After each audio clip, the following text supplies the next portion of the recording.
Hello, my name is Dexter Floyd, and thank you for being a part of my dissertation defense video with my problem of practice entitled Supporting the Rise of Black Boys Through Alternative Education, a Qualitative Case Study, presented today, June the 7th, 2021, for Baylor School of Education.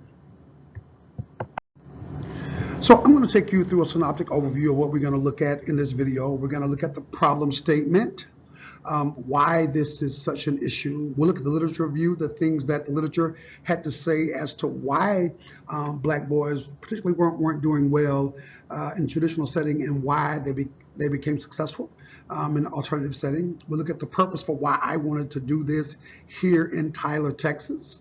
The methodologies, the nuances that I use through participant selection, site selection, my data collection, data analysis, research design, all that's in methodology. We'll look at the findings, and then lastly, what's next? We'll look at the distribution method. So let's talk about our problem statement. So we know that Black boys often operate at an academic deficit in traditional educational system, and that kids that are raised below the poverty line, that they are some of the most underserved kids in the United States. And so this research contends, as you can see, that they're twice as vulnerable to academic failure in the classroom. And so this kind of problem is not just happening in Tyler, Texas, but it's happening all across this nation. And so I wanted to kind of look at why Black boys aren't being as successful as they possibly could in traditional setting, but more so why they're finding academic success at my school, which is an alternative educational setting. So, and when you're looking at some literature here, we'll look at the achievement gap that's between Black and white boys. It steadily grows.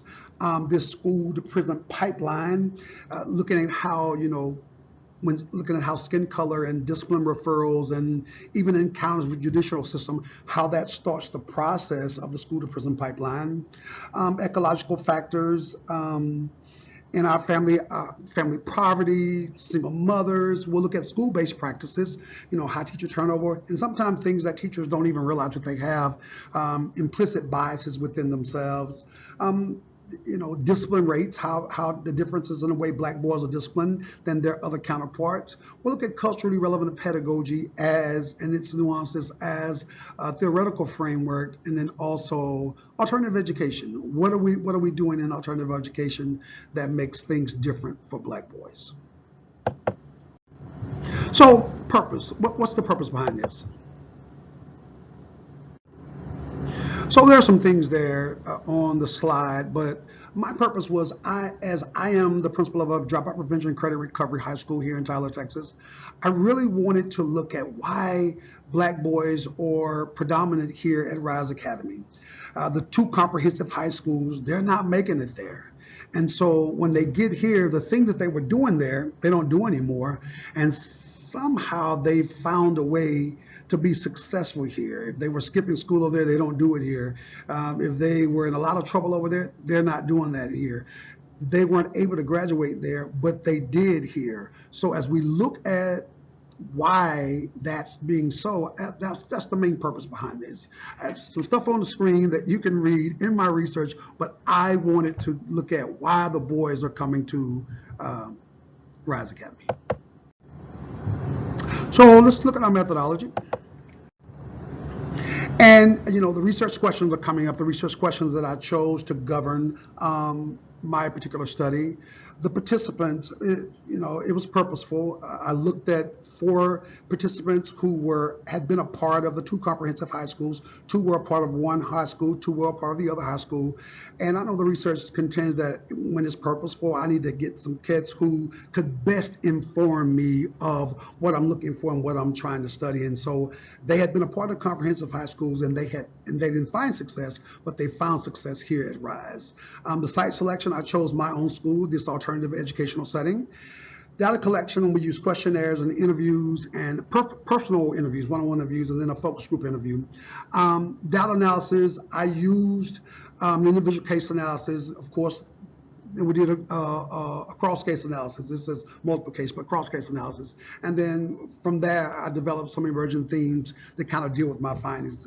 And lastly, my research design. I used a qualitative case study because I really felt like I had listened to and looked at all of the things that the gurus had to say as to why black boys weren't successful, what the literature had to say as to why black boys weren't successful, what Lori Lassen-Billen and all of them had to say about culturally relevant pedagogy and what it does for black boys. But I felt like qualitative was it because it would allow me to hear what they had to say, the voices of the students, the voices of my boys, to see why they felt like they weren't being successful in the traditional setting, but more so they were here in my school. And so that's why I chose that research design.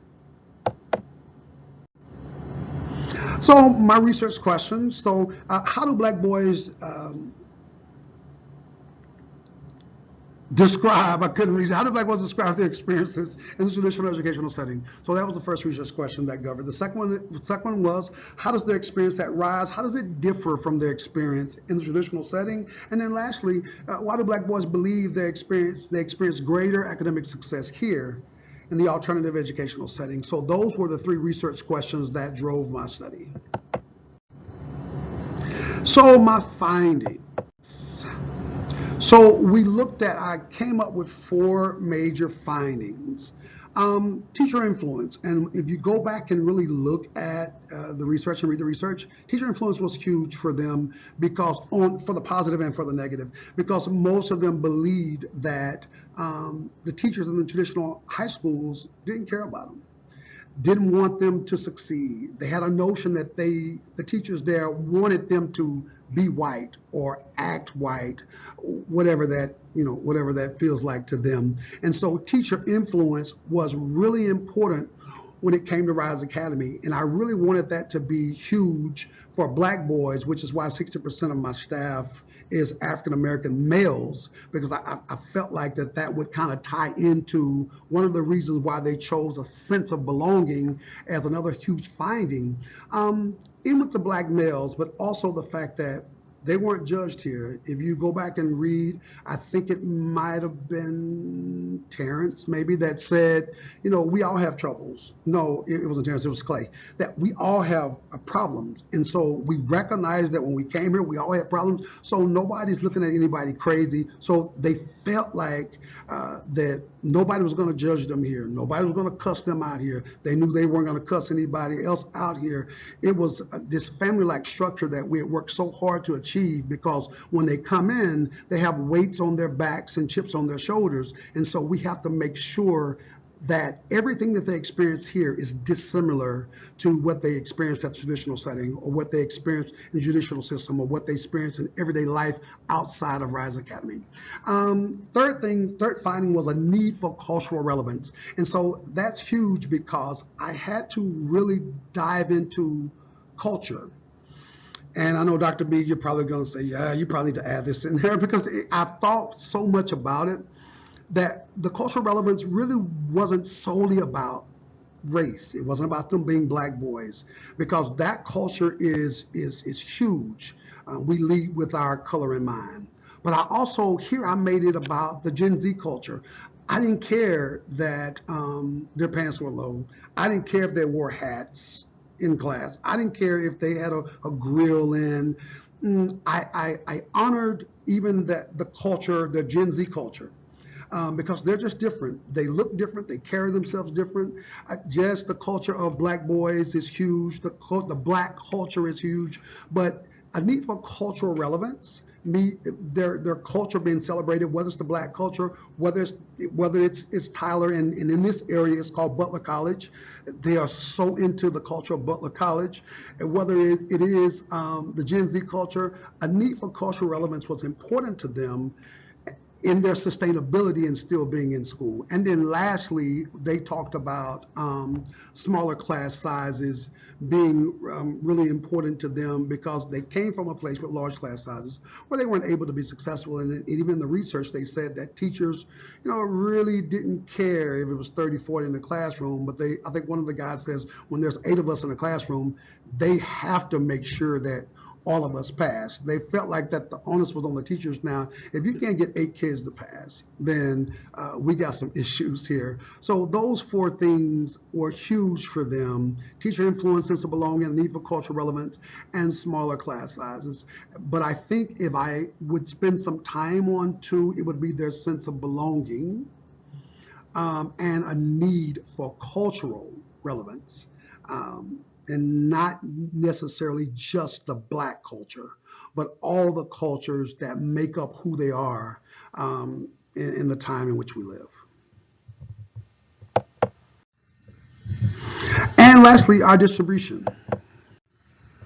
So what's next? I really want the stakeholders here in Tyler ISD, the district stakeholders, which will be my superintendent and our board of trustees. I really want them to grab a hold of this and look at some of the things that could be used here, because there are a couple of things that need to happen. Either we're going to look at what's going on in the traditional setting and try to strengthen it, or we're going to look at what's happening in alternative education and realize maybe we need bigger campuses. Maybe we need a huge alternative campus high school. I only do roughly 300 at the most, but maybe we need a bigger campus that with bigger staff, or with more staff, that way we could help more kids. And so I really want them to look at this research, and I understand that there's limitations here. We got 4 boys that we're looking at, and so that's going to be an extension of the research too, really getting more guys to do this, and also brown boys, because I equally have as many Hispanic boys, but they're experiencing the same amount of success as Black boys are.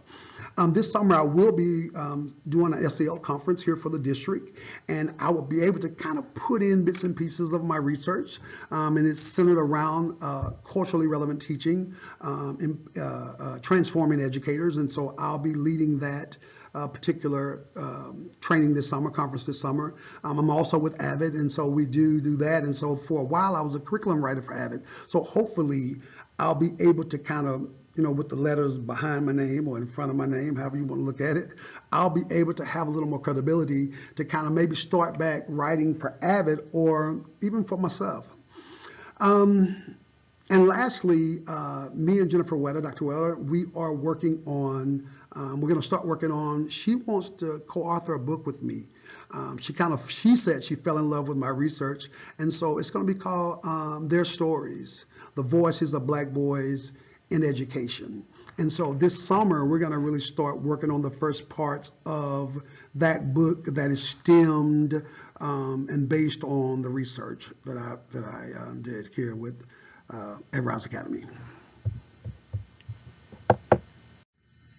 So that is it. Thank you for participating in my dissertation defense video. I appreciate you, and I look forward to defending on Monday.